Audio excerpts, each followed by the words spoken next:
Good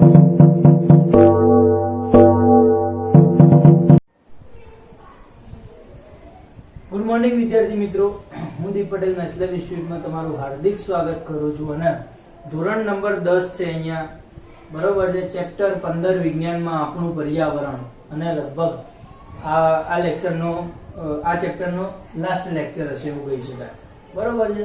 અને અત્યારે આ મોસ્ટ ઇમ્પોર્ટન્ટ ટોપિક જોવાનો છે કે લગભગ આનો એકાદ ક્વેશ્ચન તો છપાય છે નીચે, ઓઝોન સ્તર તો ઓઝોન સ્તર કેવી રીતે વિઘટન પામે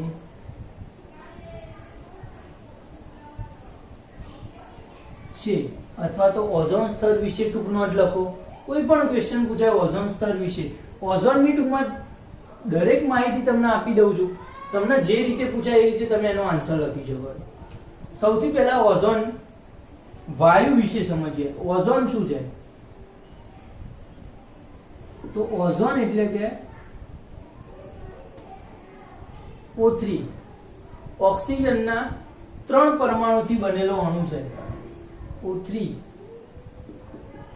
ઓઝોન અણુ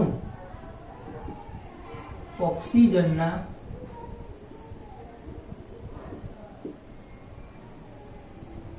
3 પરમાણુથી બનેલ અણુ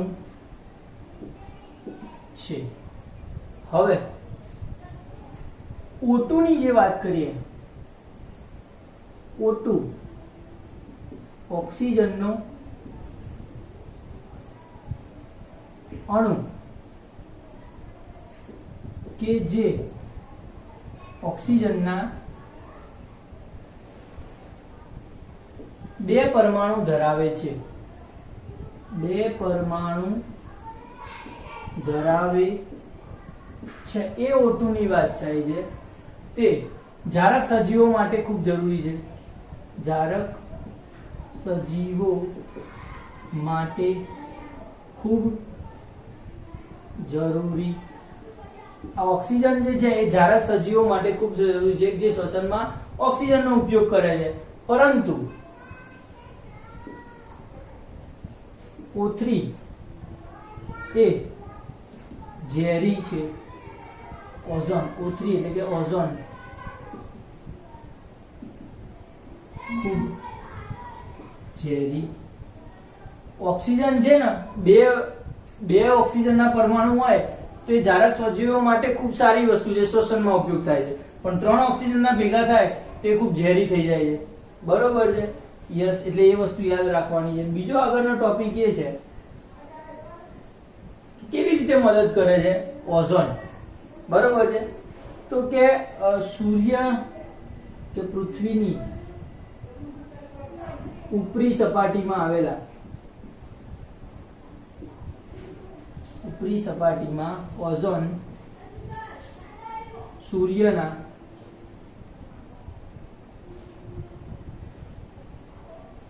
પારજાંબલી કિરણો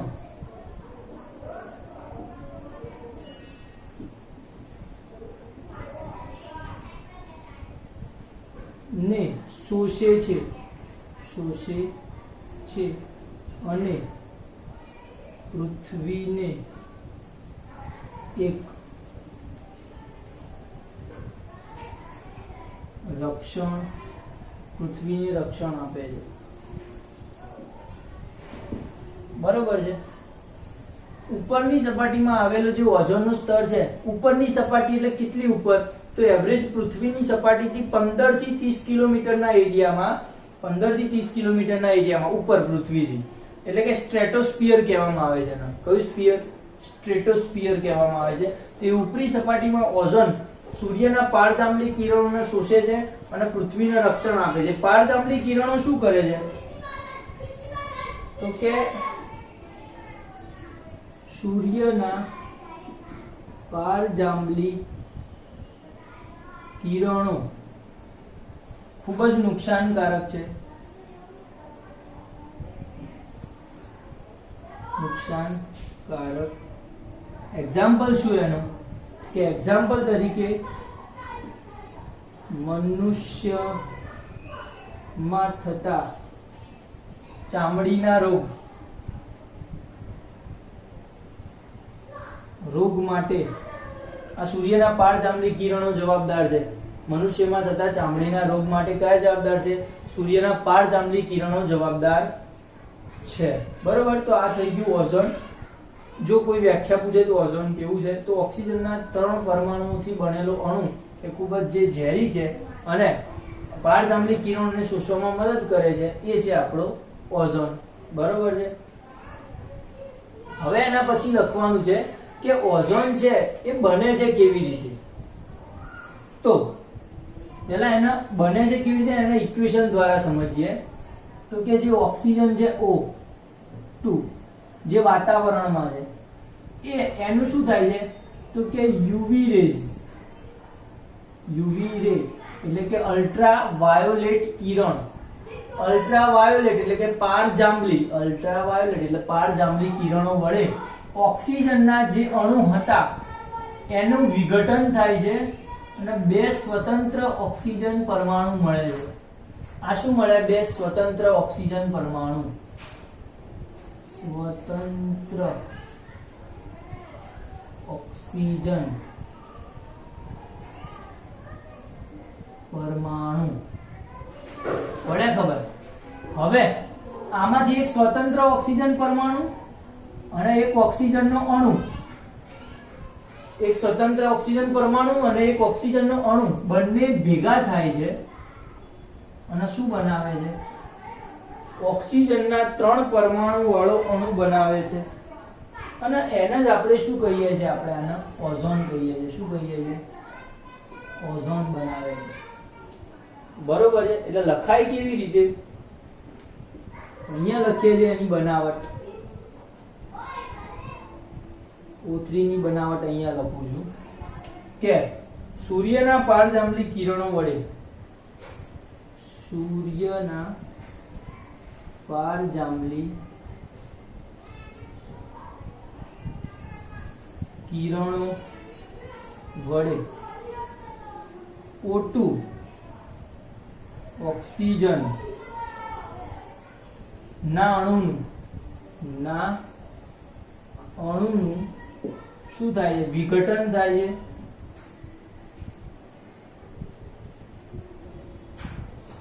અને 2 સ્વતંત્ર ઓક્સિજન પરમાણુ મળે છે.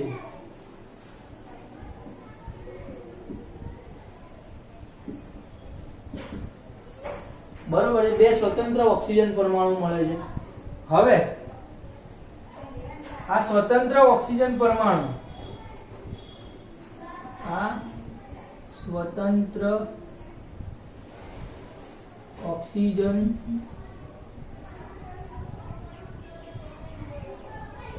પરમાણુ બરાબર છે. વિઘટન થયું અલ્ટ્રાવાયોલેટ કિરણો વડે, સ્વતંત્ર ઓક્સિજનના પરમાણુ મળ્યા. આ સ્વતંત્ર ઓક્સિજન પરમાણુ અને ઓક્સિજનના અણુ ભેગા થઈ અથવા તો સંયોજાય અને O3 ઓઝોન બનાવે. જો ઓઝોન બને છે એવું લખાય તો અહીંયા O3 થી સ્ટાર્ટ કરવાનું, અહીંયા પતાવવાનું. આગળ આ જે ઇક્વેશન લખ્યા છે એના સહિત લખવાનું. તો આ થઈ ઓઝોનની બનાવટ. ઓઝોન બની ગયું પછી એનો ઉપયોગ ક્યાં ક્યાં કરવામાં આવ્યો? તેની ઉપયોગની અંદર 1800 ને લગભગ 1980 માં, કઈ સાલ છે? 1980 માં ઓઝોન સ્તરમાં મોટો ઘટાડો જોવા મળ્યો. ઓઝોન સ્તરમાં મોટો ઘટાડો જોવા મળ્યો. ઓઝોન સ્તરમાં ઘટાડો જોવા મળ્યો એનું કારણ, જેનું કારણ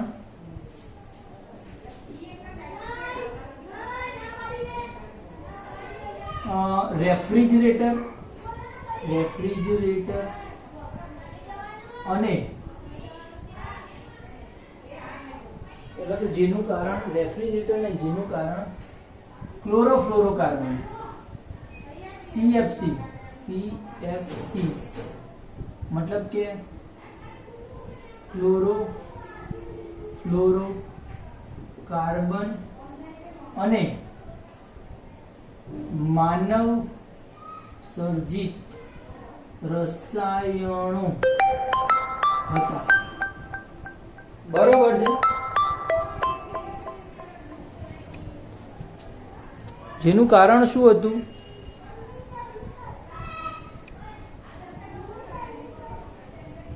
ક્લોરોફ્લોરોકાર્બન અને માનવ સર્જિત રસાયણો હતા એનું કારણ છે. તો હવે શું કરવાનું? તો આ ક્યાં ઉત્પન્ન થાય છે કે જે રેફ્રિજરેટર અને અગ્નિશમન मतलब કે ફાયર એક્સટિંગ્યુશર, બરોબર છે. ફાયર એક્સટિંગ્યુશર એટલે કે અગ્નિશમન, એમાં કોનો સમાવેશ થાય? તો જે પેલા તમે સ્કૂલમાં લાલ બોટલો જુઓ છો કે જેના વડે આપણે આગ બુઝાવવા માટે એનો ઉપયોગ કરીએ છીએ, તો એની અંદર અને રેફ્રિજરેટરમાં CFC નો વધુ પ્રમાણમાં ઉપયોગ થાય છે. રેફ્રિજરેટર અને અગ્નિશમનમાં CFC નો વધુ પ્રમાણમાં ઉપયોગ થાય છે. અને તેથી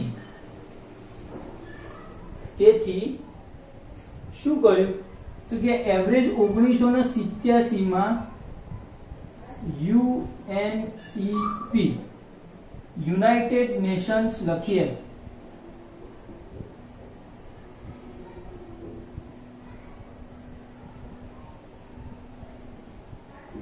યુનાઇટેડ નેશન્સ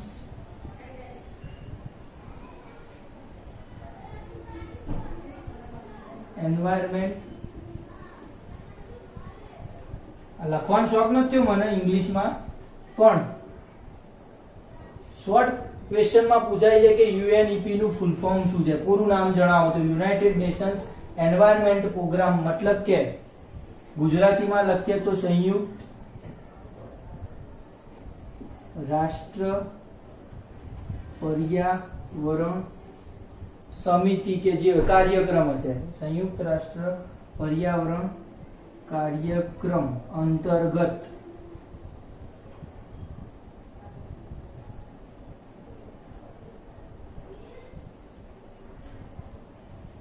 ઓગણીસો 1986 પછી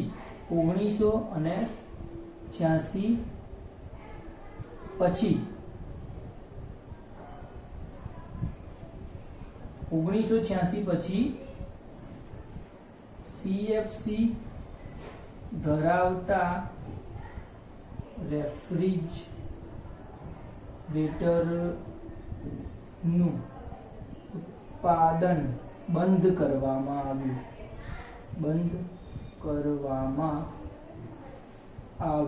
લગભગ 93 જેટલા દેશો જોડાયા હતા આ પ્રોગ્રામમાં, અને એની અંદર CFC ધરાવતા રેફ્રિજરેટરનું 1986 પછી ઉત્પાદન બંધ કરવામાં આવ્યું છે. એટલે અત્યારે જે રેફ્રિજરેટર મળે છે લગભગ CFC મુક્ત હોય છે, અને જેના કારણે આપણે ઓઝોન સ્તરમાં ફાયદો મેળવી શકીએ છીએ. બીજી એક વાત, જો કે ઘટાડો થઈ રહ્યો છે, એન્ટાર્કટિકાના જે પ્રદેશો છે, બરોબર છે, એ બાજુ સૌથી મોટા ઓઝોન સ્તરના ગાબડા જોવા મળે છે.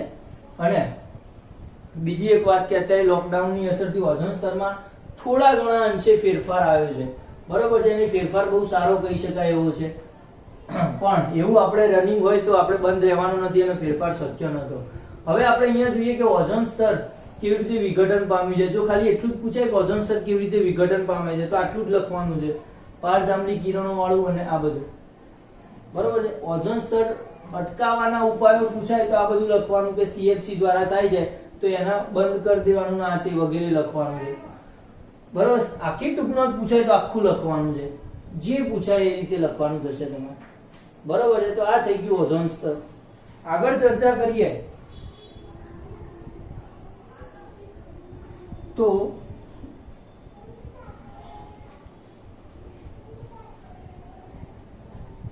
જૈવિક જૈવ વિઘટનીય અને જૈવ અવિઘટનીય પદાર્થો વિશે સમજશું.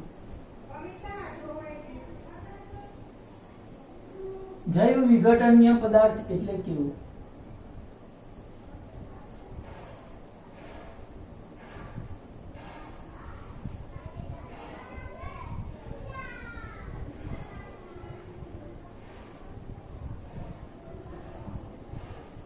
જે પદાર્થો જૈવિક ક્રિયામાં વિઘટન પામતા હોય. બરોબર છે. શું છે? જૈવ વિઘટનીય પદાર્થો.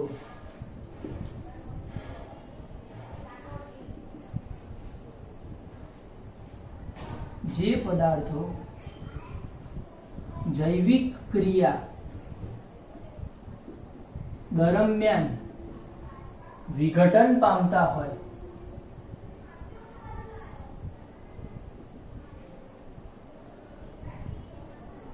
તેને જૈવ વિઘટનીય પદાર્થો કહે છે.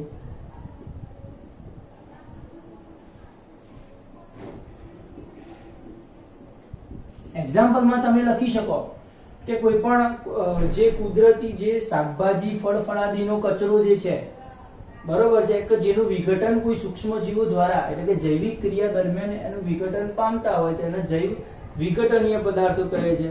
બરોબર છે. મતલબ કે એવા કુદરતી કચરો જે છે કે જે સૂક્ષ્મ જીવ દ્વારા વિઘટન પામે છે, જેમ કે ફળ, શાકભાજી, એની છાલ છે, વધેલો એઠવાડ છે, વનસ્પતિનો નકામો કચરો છે વગેરે, તો વગેરે જૈવ વિઘટનીય પદાર્થો કહી શકાય. બીજું છે જૈવ અવિઘટનીય પદાર્થો. જૈવ પદાર્થો જે પદાર્થો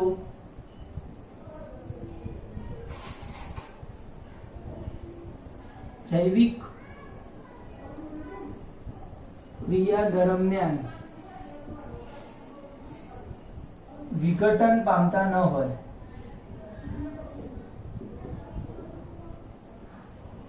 તેને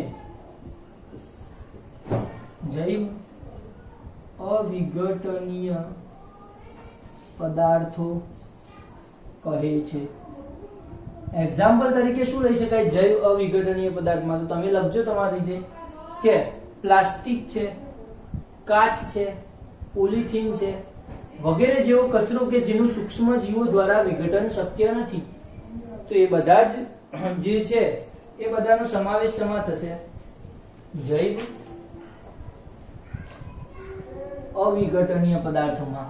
ક્વેશ્ચન નંબર શું કહેવાય 1 લઈ લઈએ ચોપડીમાં પાના નંબર 262 માં જે ઇન્ટેક્સ પ્રશ્નો આપ્યા છે એમાં કેટલાક પદાર્થો શા માટે જૈવ વિઘટનીય હોય છે અને કેટલાક પદાર્થો શા માટે જૈવ અવિઘટનીય હોય છે? કેટલાક પદાર્થો જૈવ વિઘટનીય હોય છે જ્યારે કેટલાક પદાર્થો જૈવ અવિઘટનીય હોય. કેમ એવું? તો કેટલાક પદાર્થો એટલે કયા પદાર્થો જૈવ વિઘટનીય હોય અને કયા પદાર્થો જૈવ અવિઘટનીય હોય? તો જેનું સૂક્ષ્મ જીવો દ્વારા વિઘટન શક્ય હોય છે તે પદાર્થો જૈવ વિઘટનીય હોય છે અને જેનું સૂક્ષ્મ જીવો દ્વારા વિઘટન શક્ય નથી એ બધા પદાર્થો કેવા હોય છે? જૈવ અવિઘટનીય હોય છે. તો પહેલો ક્વેશ્ચન આ રીતે આન્સર લખી શકાય તમારે કે કેમ કેટલાક પદાર્થો જૈવ વિઘટનીય અને કેટલાક પદાર્થો જૈવ અવિઘટનીય હોય છે. તો અમુકનું સૂક્ષ્મ જીવો દ્વારા વિઘટન થાય છે, અમુકનું નથી થતું. સૂક્ષ્મ જીવો દ્વારા થતું વિઘટન તમે સમજો છો? સૂક્ષ્મ જીવો દ્વારા થતું વિઘટન એટલે શું? કે કોઈ પણ નાના નાના બેક્ટેરિયા કે અતિ સૂક્ષ્મ જે જીવાણુઓ જે છે કે જે ફળોમાં કે એમાં કોઈ ચોક્કસ પ્રમાણનો એને ભેજ મળી રહે તો ત્યારે એનું વિઘટન કરવા માંડે છે. અને ધારો કે કોઈ ફળની છાલ કે વનસ્પતિ કચરો જમીનમાં દાટવામાં આવે અથવા કોઈ પ્રાણીને દાટવામાં આવે છે તો એ શું થાય છે તો એનું વિઘટન થઈ જાય છે અને જમીનમાં ભળી જાય છે, બરોબર છે. તો એની જ વાત થઈ રહી છે અને સૂક્ષ્મજીવો દ્વારા વિઘટન થાય છે. એ બધા પદાર્થો જૈવિક વિઘટન છે, જેમ કે કાચ, પ્લાસ્ટિક, પોલિથીન જેવા પદાર્થ છે કે જે સૂક્ષ્મજીવો દ્વારા વિઘટન કરશે નહીં, કારણ કે એ સૂક્ષ્મજીવો દ્વારા એનો ખોરાકમાં ઉપયોગ નથી અથવા તો સૂક્ષ્મજીવો પાસે એવા ઉત્સેચકો નથી કે જે પ્લાસ્ટિક જેવા પદાર્થોનું વિઘટન કરી શકે, બરોબર છે. અને એટલા માટે એમનું વિઘટન શક્ય નથી. ખ્યાલ આવી ગયો?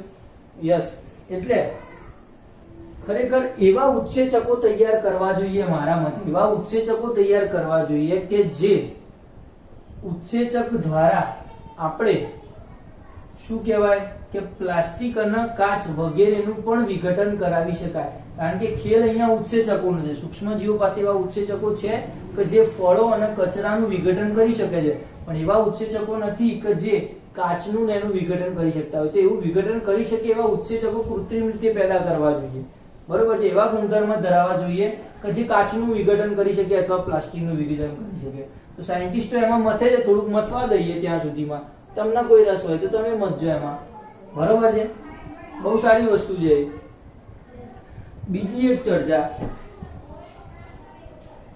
કે સીધી વસ્તુ છે કે એનું વિઘટન કેમ કરે છે, તો કે ઉત્સેચકો જ્યારે વિઘટન કરે ત્યારે એમાંથી ઉર્જા મળે છે અને ઉર્જા દ્વારા સૂક્ષ્મજીવો વિકાસ કરે છે, જ્યારે આમાંથી આમાં ઉર્જા મેળવવાની નથી. એટલે ઉર્જાના અલગ અલગ ફોર્મ હોય છે.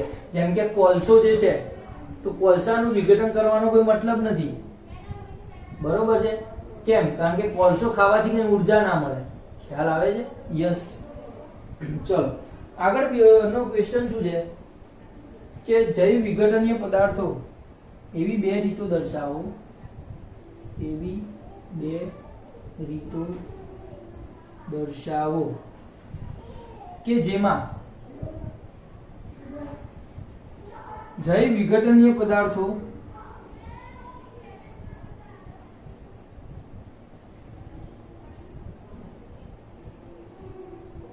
પર્યાવરણને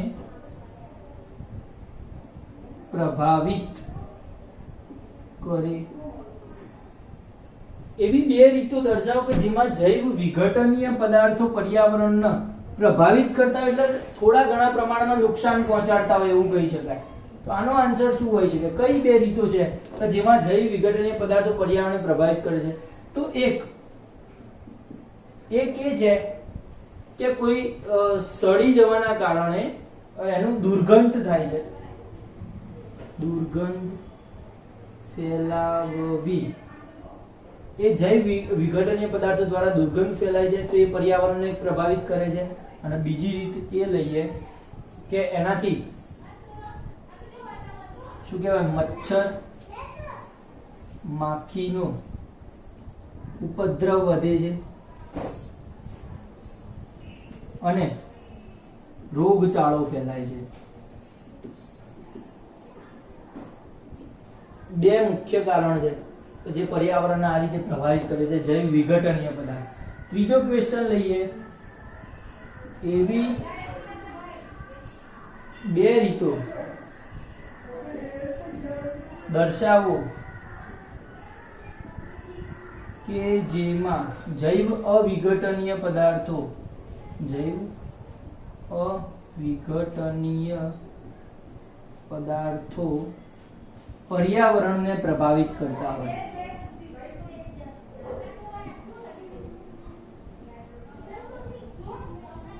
જૈવ વિઘટનીય અવિઘટનીય પદાર્થો મતલબ કે કાચ, પ્લાસ્ટિક છે એ કઈ પ્રભાવિત કરે છે? તો કે હા. પહેલા નંબરનું તો કે જમીન અને પાણી ગમે ત્યાં તમે જોયા જે છે એનું વિઘટન થવાનું, એટલે ગમે ત્યાં પડી રહેલા હશે મતલબ કે જમીન અને પાણીને પ્રદૂષિત કરશે, પ્રદૂષિત કરે છે. અને બીજું જૈવ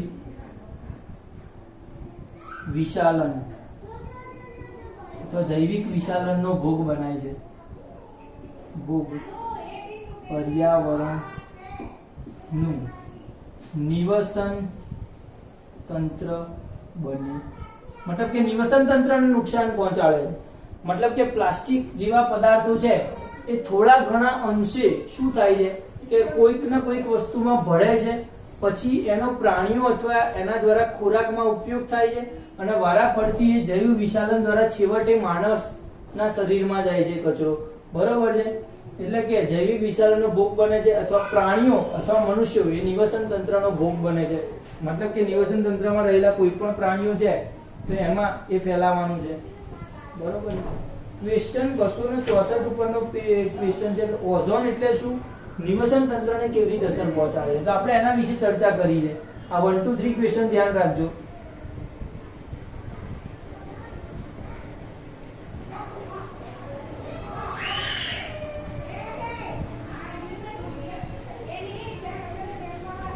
ચલો આગળનો ક્વેશ્ચન શું છે કે ઓઝોન સ્તર એટલે શું. તો તમે કહી શકો જાતે જ ઓઝોન સ્તર શું છે, તો કે 3 ઓક્સિજન પરમાણુ ધરાવતો અણુ એટલે કે ઓઝોનનો અણુ કે જે ખૂબ વિષકારક છે અને પારજાંબલી કિરણોનું શોષણ કરે છે એને ઓઝોન કહે છે. ઓઝોન એટલે કે 3 ઓક્સિજન પરમાણુ ધરાવતો અણુ જે ખૂબ વિષકારક છે અને પારજાંબલી કિરણોનું શોષણ કરે છે એ છે ઓઝોન વાયુ. નિવસન તંત્રને કેવી રીતે અસર પહોંચાડે છે, તો નિવસન તંત્રને ફાયદો કરી આપે છે ઓઝોન. કેવી રીતે ફાયદો કરી આપે છે, તો કે પેલો પારજાંબલી કિરણો છે એને શોષી લે છે, તો એ પારજાંબલી કિરણો જો પૃથ્વી પર પડે તો આપણા પ્રાણીઓ જે છે એ એમને નુકસાન પહોંચાડે છે, એમના જે ચામડીના જે રોગો છે એના દ્વારા થતા હોય છે પારજાંબલી કિરણોથી, બરોબર. તે પારજાંબલી કિરણોનું શોષણ કરે છે, તો એ નિવસન તંત્રનો થતો ફાયદો છે, એટલે એ રીતે અસર પહોંચાડે છે. એટલે પહેલો ક્વેશ્ચન એ આવડવાનો. ક્વેશ્ચન નંબર 2 શું છે, તમે કચરાના નિકાલની સમસ્યાને ઓછી કરવામાં શું યોગદાન આપી શકો છો. 2 પદ્ધતિઓ કહો. કચરાનો નિકાલ બહુ સારો કરવો હોય તો 2 પદ્ધતિ. તો આપણને એક તો ખબર છે જે રોજ સવારે પેલા ગીત વાગે છે ને એમાં આવે છે કે ભીનો કચરો અને સૂકો કચરો અલગ કરો. ભીનો કચરો અને સૂકો કચરો અલગ.